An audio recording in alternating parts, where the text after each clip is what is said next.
Oi, gente, tudo bem com vocês? Eu espero que vocês estejam bem, estejam se cuidando. O objeto de conhecimento de hoje vai ser bactérias e cianobactérias e também as arqueias. Nós vamos rever as principais características dos representantes do reino Monera, assim como falar das cianobactérias e das arqueias. Lembrando que a estrutura celular das bactérias, eles são seres unicelulares, ou seja, que tem só uma célula. Eles vão possuir membrana plasmática, assim como toda célula, só que elas não têm um núcleo que faça com que o material genético seja bem organizado, ok? Eles vão ter o material genético desorganizado, como vocês podem ver, o DNA, ok? Lembrando que os representantes do reino Monera são as bactérias, as cianobactérias e arcobactérias, que nós iremos ver hoje.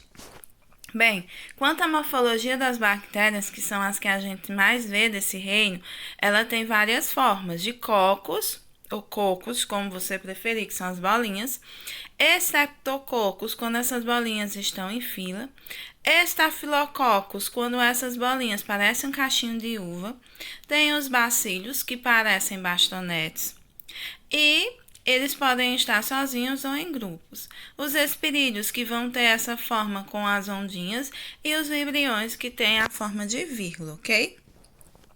Quanto à nutrição e à respiração das bactérias, existem as bactérias que são autotróficas, lembrando que autotróficas são aqueles tipos de bactérias que vão produzir o seu próprio alimento, e as heterotróficas, que são aquelas que não conseguem fazer seu próprio alimento. Elas vão ter que ingerir substâncias vivas, tá certo?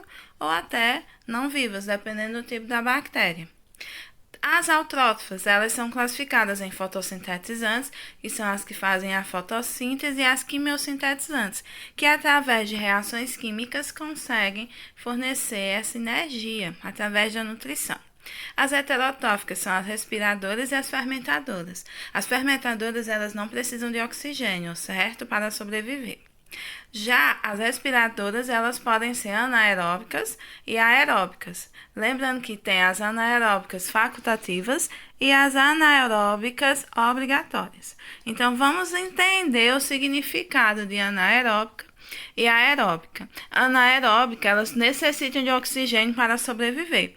Algumas podem utilizar ou não, assim como tem outras que são obrigatórias ter esse tipo de respiração. Já as anaeróbicas, certo? Que são as respiradoras. Já as aeróbicas, elas não necessitam de oxigênio para a sua sobrevivência.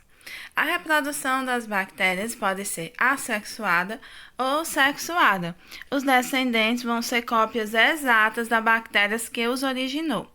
Existe a divisão binária, em que uma bactéria ela vai aumentar o seu tamanho e depois se dividir em duas, e essas duas em mais duas, certo? Ou seja, a parede celular que as mantém vai começar a se dividir. Por isso são cópias, uma vai ser igual à outra. Tem também a conjugação, que é um tipo de reprodução, tá certo?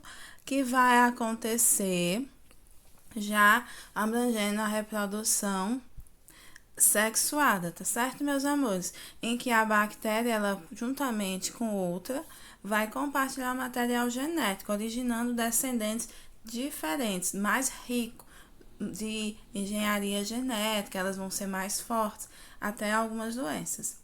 Então, vamos aqui relembrar a reprodução assexuada. Vejam, a bactéria, o que é que aconteceu? Ela vai aumentar o tamanho dela, e a membrana plasmática dela vai ser separada. Assim, de uma bactéria eu vou originar outra.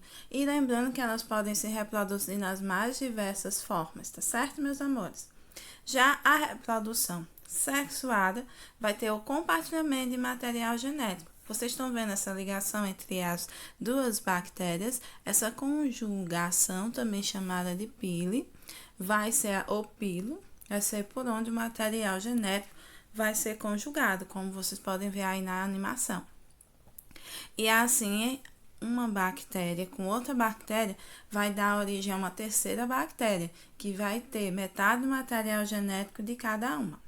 Também existem as cianobactérias, que são um tipo de representante aqui do reino Monera, certo?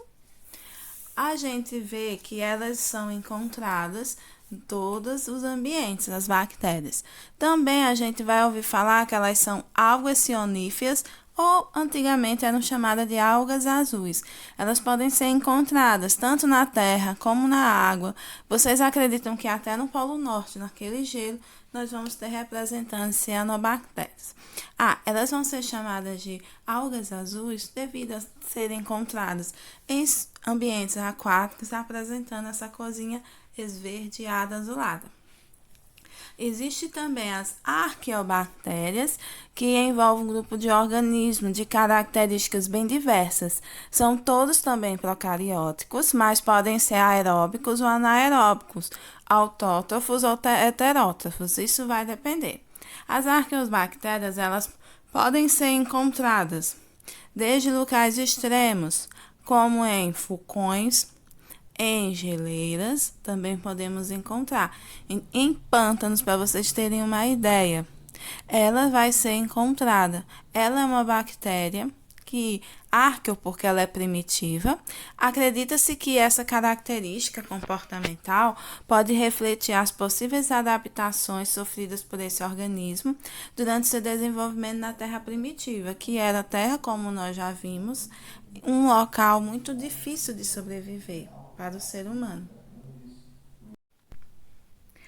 Existem arcobactérias denominadas extremamente extremófilas, porque se desenvolvem em ambientes extremos, que são as metanogênicas, as halófitas e as termoacidófilas. É esse nome mesmo. As metogênicas são anaeróbicas e produzem metano, e podem ser encontradas em regiões pantanosas, como eu já tinha falado, ou lá no fundo do oceano. As halófitas vivem em áreas de alta concentração de sais minerais e grande profundidade, como o Mar Morto. As termoacidófilas existem em ambientes de temperatura superior a 80 graus Celsius e elevada acidez, como regiões próximas a vulcões. Por isso que elas conseguem se desenvolver tão bem. Agora que você já assistiu esse vídeo, você vai fazer a leitura do seu livro nas páginas indicadas e leia, pesquise e aprenda cada vez mais. Um beijinho!